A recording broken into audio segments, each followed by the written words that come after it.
The award-winning Tennessee WildCast is on the air with the latest on hunting, fishing, boating, wildlife watching, and all things outdoors. Make welcome your host, drummer and outdoor expert novice, Jason Harmon. Hello, everybody, and welcome to this edition of Tennessee WildCast. We thank you for listening, first of all, because we're right here at WJJM. Yes. In their studio, and we appreciate them having us. We'll talk more about that in just a minute. Also, thank you for watching on YouTube, Facebook, out there where you can watch us. We're not always great to look at, but thank you for doing that as well. I agree. And that's Mr. Mark Vantera. We'll get to him in just a minute. Just thank you for tuning in. Thank you for being with us. We got a fun show for you today. Kind of a mix-up today. We got a lot going on we're going to talk about. I know. But WJJM has been a great partner. Kind of got some of WildCast started on the radio, so we'll talk more about that today. But excited to have all these folks around the table. Don King helping me co-host as always. You bet, Jason. And as you mentioned, we're sitting in the beautiful studios of WJJM right here in Lewisburg, Tennessee, and got the man, Mr. Jeff Hayslip, with us today. And he when was the last time you were called a man? We won't go there. We won't go there. We had a good conversation around his table right behind us here, his desk, and he gave us the idea that spawned WildCast Extra. Yeah. You know, the daily version of Tennessee WildCast. So hats off to Jeff this morning, and we appreciate him very much. I think it's safe to say we could thank him and all our other radio partners for helping us win that second award at ACI this past year. Exactly. Yeah. I heard about that. Yeah, that's good. Yeah, we'll pat ourselves on the back here a little bit, but yeah, for a radio show slash podcast, a recurring program, right? We won a national award with the Association for Conservation Information this past year. And you didn't have to pay anyone? No, not at all. Wow, just the entry fee. Yeah. But no, it's great, and without our partners on the radio, keeping the show going, there's no way we could. We could have the show. I mean, it's exactly a big part of it is that radio audience. I mean, reaching out to the communities that hunt and fish. Yeah. Yep. And there's a lot of that goes on around here for sure. Yeah, for sure. So I've checked Jeff on a dove field. Uh-oh. Yeah, he has. And I was legal. Okay. He was fine. Everything's good. Hey, real quick, dove field. Do you have to have a plug in the gun? Did you ask that? Did you just ask that? I was just curious. We'll get back to it later. Yeah, I'd say you would. Yeah, but no, Mark Vantera, he's the Marshall County officer. We're here in Marshall County. That's where JJM is located in Lewisburg, Tennessee. But he's been the officer here for quite a while and took over from Doug Lowry was here before. You almost forgot his name. Almost had to recheck. He was on our last show here. Cat Daddy's what comes to mind. Cat Daddy, That's one of his names. No, Doug. Everybody thought the world of Doug here. While 34 years, I think he was here. Yeah. So I knew it was going to be tough shoes to fill. But on the other hand, I've been a Marshall County resident for almost 25 years, and it was home. Mm-hmm. And I wanted to come back here, and I knew Doug paved a good road for me. That's good. Yeah. That's great. Yeah. And that is so neat to, you're a big part of the community right here, and that's the way with a lot of our wildlife officers around the state. They find a home and they lock into the community and they teach kids hunter ed as they grow up, and and they're seen and heard and respected in the neighborhoods. And what I enjoy about working these smaller counties is wherever I go in, somebody recognizes me or I recognize them or I've known them just from living here. And you can sit down and have a 30-minute conversation. Oh, yeah. Everywhere you go. Mm-hmm. And I have a funny story about that. Every time I had seen this guy, when he would come into the radio station or he would check me in a dove field, he always had a cap on. Uh-huh. So my wife and I, Missy, we were at one of our local restaurants. This was probably about a year ago. And I keep seeing this guy, kind of, you can feel when someone's looking at you. Uh-huh. I didn't recognize him. He didn't have a cap on. So he gets up and at some point comes over and starts talking to Missy and myself. And as soon as he opened his mouth, that's Mark. Yeah. I had never seen him without a cap. Yeah. So, yeah, you're right. He is very much part of the community. and I'm gonna toot his horn a little bit here, and he can pay me later. But I'm a state employee. You ain't gonna get much. Okay. Every time that you see Mark in public, he will speak to you, and typically he'll speak to you by name, which I'll have to give him credit for because I'm terrible with names. Wow. But Mark is very active with, being out in public, whether he has his uniform on or not. Right. Very active. And of course, we had known Doug for many, many years. But knowing when Doug was going to retire, the first question in the back of my mind, because we do, we ask the wildlife officers to come on, promote their hunter education courses, things of that nature. I'm thinking in the back of my mind, how are we going to replace somebody like Doug? Right. This guy has stepped right into the role, is very active in the community, he and his wife both. So I think it was a win-win for everyone. That's great. That's great. That's awesome. And you touched on Mark's wife too, Yeah. and that's another big part of our folks. I mean, it's a family deal when a guy gets or a gal gets recruited to be a wildlife officer. The whole family pretty much comes along in a lot of cases. My wife taught here 15 years. Oh, yeah. In Marshall County. Uh-huh. She knows a lot of people, more people than I really knew when I first started working here.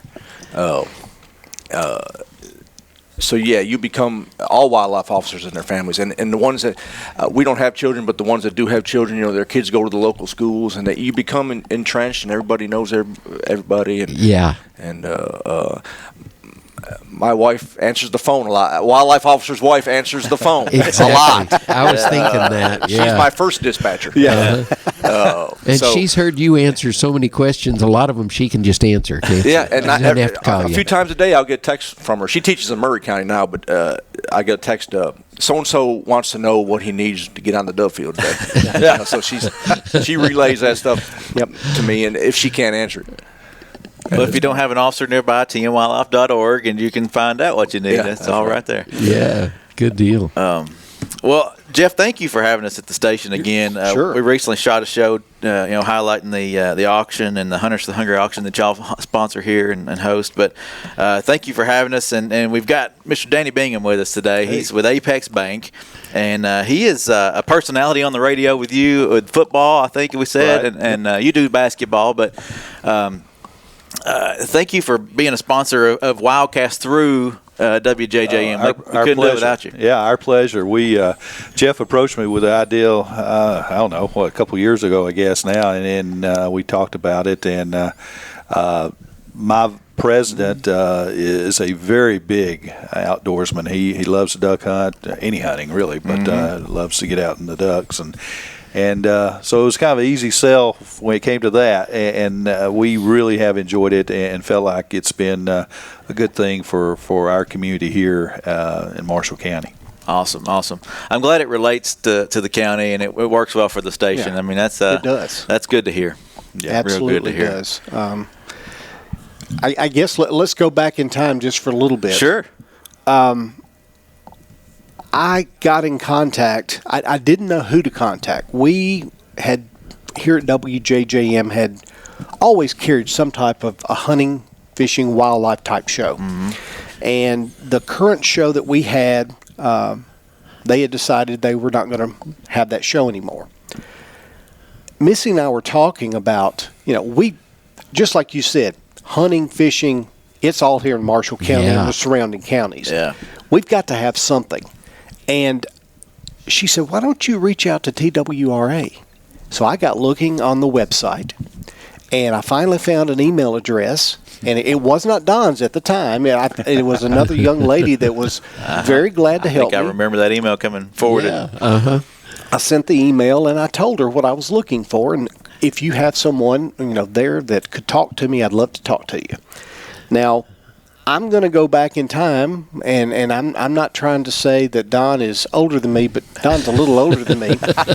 I remember hearing Don's voice on this radio station and other radio stations promoting TWRA. It was like I'd heard him all my life. Not really, Don, but for a long time. A while back, So anyway. Yeah. all of a sudden, I get a phone call one day, and he says, "Hi, Jeff. my name is Don King, and it's like, I'm talking to the president of the United States or something, It's like I'm starstruck. And he said, your email was forwarded to me, and I would like to talk to you about what you're looking for. And of course, it wasn't. I think just a few days later, right? You said, "Can you and I were emailing back and forth?" And you said, "Can we set up a time to come down and talk to you?" And I'm thinking, "Who's we?" Well, we was Jason Harmon. So we sat around this desk in this big studio here, and we talked about what we were looking for from a radio station. And then you guys explained to me that you already had Tennessee the WildCast program that was a 30-minute program. I said, "Well, guys, I can't do a 30-minute program every day, but we're looking for something for the weekdays." And I remember Don saying, "If we can come up with this, if we can get some type of program that you guys could run on the weekdays, would you consider running our 30-minute program on the weekends?" It's like, I can do that. If we can come up with something that people enjoy, we'll be happy to run the 30-minute program. That's what we do. We run the daily program in the morning and in the afternoon on the drive times, and then we run your show on Saturday mornings for your 30-minute show. But talking with Jason, talking with Don, we spent probably 45 minutes to an hour talking back and forth. Right. What if we do this? What if we do that? And it was really, to me, it was so easy to sit down and talk to you guys because obviously you both have the love of the outdoors. I do too.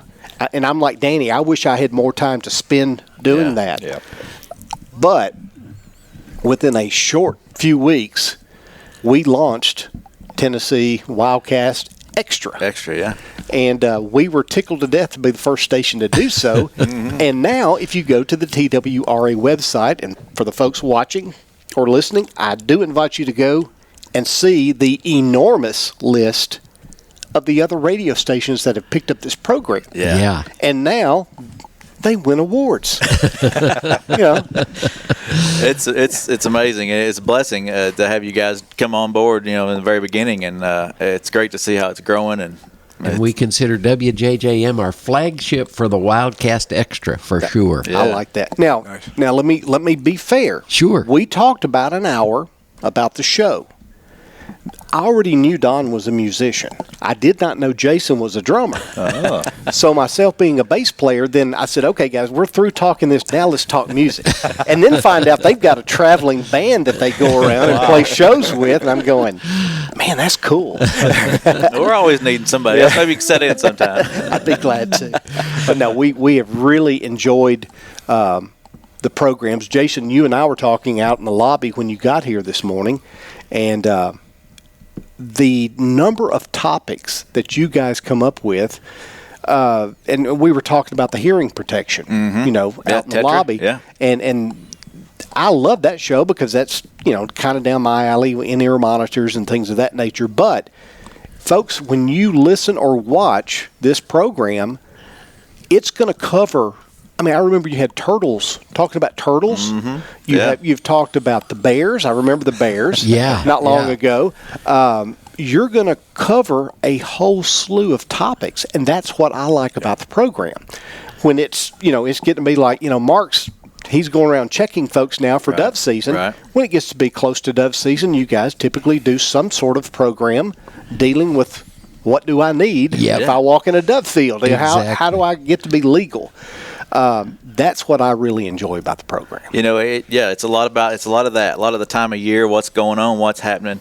Our agency's so diverse with so many different positions. Right. You got biologists, you got wildlife officers, you got technicians, you got all kinds of people that do so many great things. So there's a lot to highlight, a lot to cover. So we could be one week talking about turtles, and one week talking about mussels, one week talking about deer, whatever it may be. And when you come to these small counties, their only idea of the agency is their local wildlife officer. Right, and exactly. When I try to explain to them also that we have people that are biologists and managers and technicians and IT, IT people and forestry people and real estate people, and they're just baffled because all they see is me, or you see Doug walking around and just the game warden. Yeah. But there's so much more to that. And Yeah. and I started out as a fisheries technician before I was in law enforcement.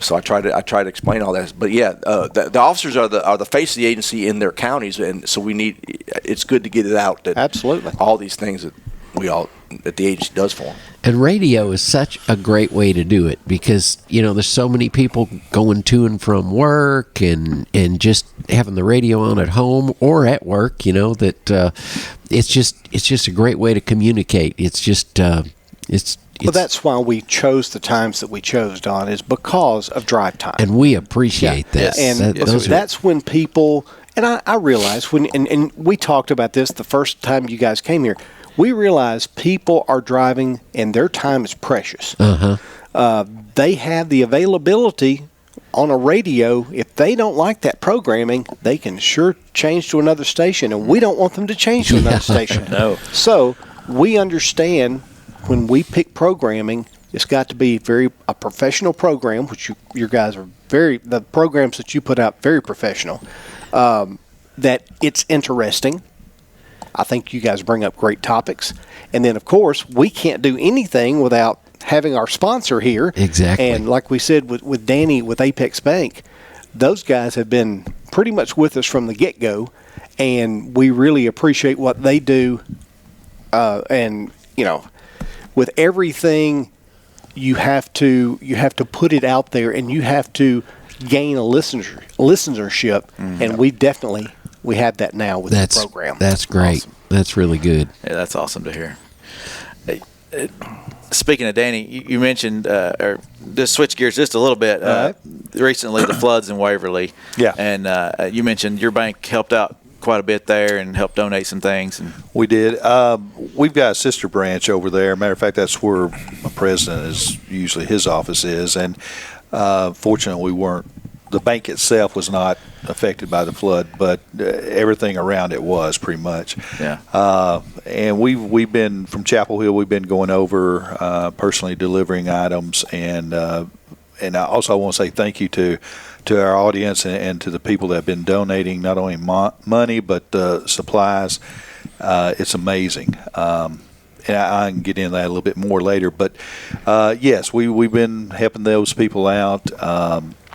We've gone over there. I've been over there twice now since the flood, and we're constantly monitoring every day. And what we did, the bank there set up their community center as a resource for food and general supplies, cleaning supplies and things like that. And they coordinated with a lot of the other local I guess the organizers of those type of events at churches and other organizations, and really have worked well with that to get that in. And it's it's amazing. It's in some way very humbling when you go there and you see all of that. Right. It's just you walk away with a sense of awe, and you're like, wow, these poor people. I mean, literally, you had people coming in shock. You can still see the shock on their face. Yeah. And they would ask, can I get something to eat? And of course, that's naturally, well, let's help you get some other things. And what's amazing is they don't know what they need. I mean, well, I know I need maybe this, but dog food, for example. I mean, people were unloading, bags of dog food. Said we know pets are affected by this, and people's, are needing that. So, and quite honestly, that would not have been on my priority list. But now that you mention it, great idea. So someone came in and we were helping them, and you need some toothpaste.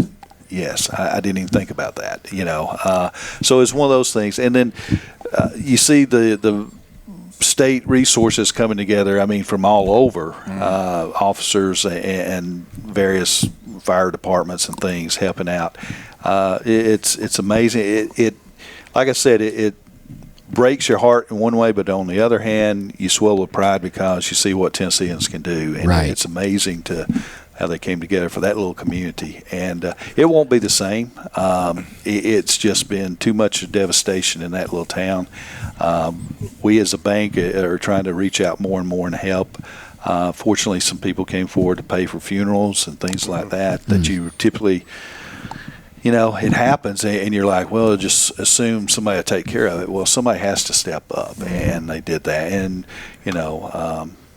it's one of those things that you just shake your head, and once you see it, I know we see pictures on television and everything, but when you sit down across the table with someone who's eating a meal for the first time that day, who hasn't had anything, and they start a conversation, it's interesting. I mean, and all you have to do is listen. I mean, a lot of people, I don't know what to do. Just listen to their story, and they'll tell you. And most of the time, they end up laughing. That was what I found very curious, was that they laughed in face of this tragedy. They still had a sense of humor about them. Says, I'm alive, and I can replace a car. I can maybe replace a house later or whatever, but my family's alive. And, of course, there were some that didn't make it. And I think you were involved, Morgan, with some of the rescue efforts there. And thank you for your service on that, by the way. I know.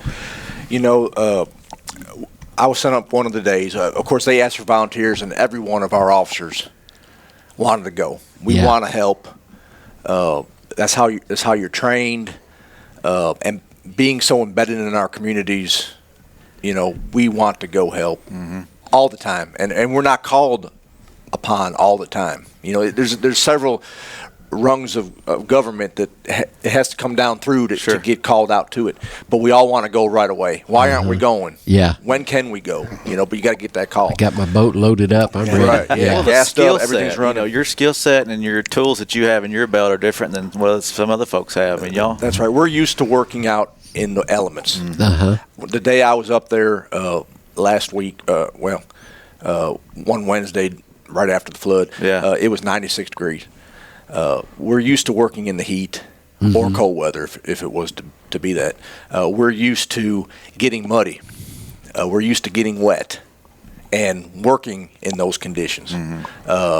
We had the gear to do it. We always got bug spray and sunscreen and extra and hip waders and something in our truck, or an extra change of clothes. I mean, there's days even in Marshall County where I'm not home for 2 solid days because it's a busy time of year. I bring a change of clothes. We're used to working like that. We're maybe some police departments, some aren't, and we're used to not working shift work.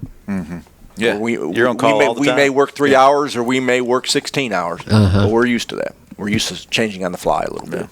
But yes, all the law enforcement agencies and fire departments and emergency management companies, groups, agencies coming together for the common goal was great to be a part of. And I mean, like you mentioned, the community in the face of that tragedy. I mean, we're going through there, and people who have nothing are running up to us trying to give us water, trying to give us Gatorade, trying to give us food. Thank you for helping.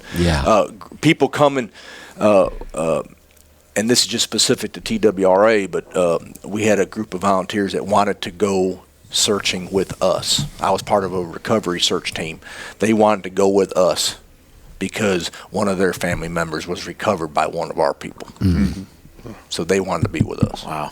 So, I mean, it'll choke you up. But absolutely. We had a meeting of all the officers that did help with those 4 or 5 days, and we all talked about our personal experiences when we were there, what happened to us. We all had little stories that none of the other guys have heard. But you start to, we're trained with blinders on to do the job, but it brought the human element in when you heard all these little and all of you are survival. human. Yeah, that's right. It's going to affect you one way or the other. Not only are you trying to recover missing persons, but you're picking up photographs for people. Because you don't know who's going to ask for that. Right. You're picking up anything that they might have left. Right. Recovering pets for people. Because it kept going in the back of my head. Some little girl somewhere is wondering where her family dog is, or something like that. So these things are entering. You're trying not to do that, but it comes into play, and you got to fight through it. And you were even mentioning earlier about some situations where a family member might not want to leave the house because their pet wasn't able to go. Whereas with our guys, you guys are used to handling animals and having them around. Let's just grab the pet carrier out of the back of the truck. We may need it. That's just something we think about, and we're used to being around animals and dealing with situations like that. So we can add that extra element to the situation to help people. Well, it just shows how important a wildlife officer is to their county and to these small communities. How important banks are to hometown communities and radio stations, and everybody works together to come through and help when needed. And it's just great to see everybody coming together. And those people, they'll get through it, and they'll have some support there. So that's right. Strong community. Yeah. From the people I've met. Yeah.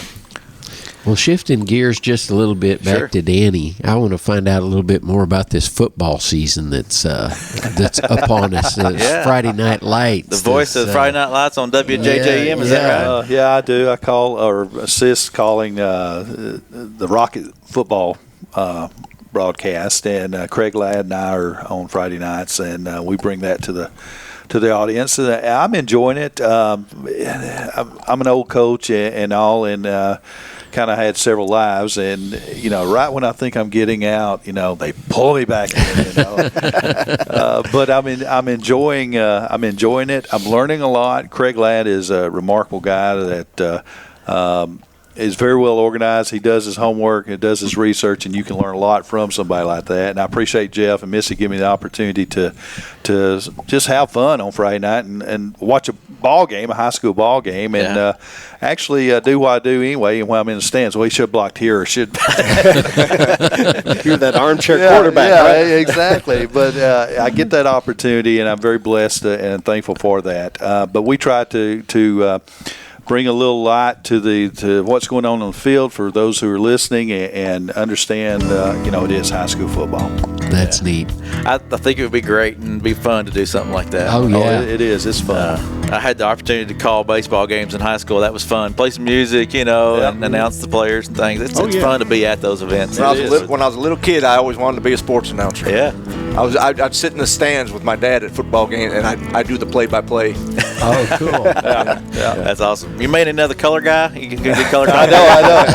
That's it. We can do it. I wouldn't want Jeff's job, though. Basketball moves way too fast. It does. By the time I think to get it out of my mouth, they're on the other end of the court. Bingo. Yeah. You got that one right. Oh, man. Well, this has been fun. It has. Thanks again for having us here at the station. Anytime. Power 94. Tune it in if you're in the area, and check them out. It's been fun. Thank you, guys. They play good music, too. Yeah. Good mix. Well, this is Tennessee WildCast, and we'll see you next time. Thanks for tuning in. Stay connected with TWRA by visiting our website at tnwildlife.org and follow us on Facebook, Twitter, and Instagram. Hey, it's all about Tennessee wildlife. It's what we do. Tennessee WildCast will be on the air again next week. We'll see you then.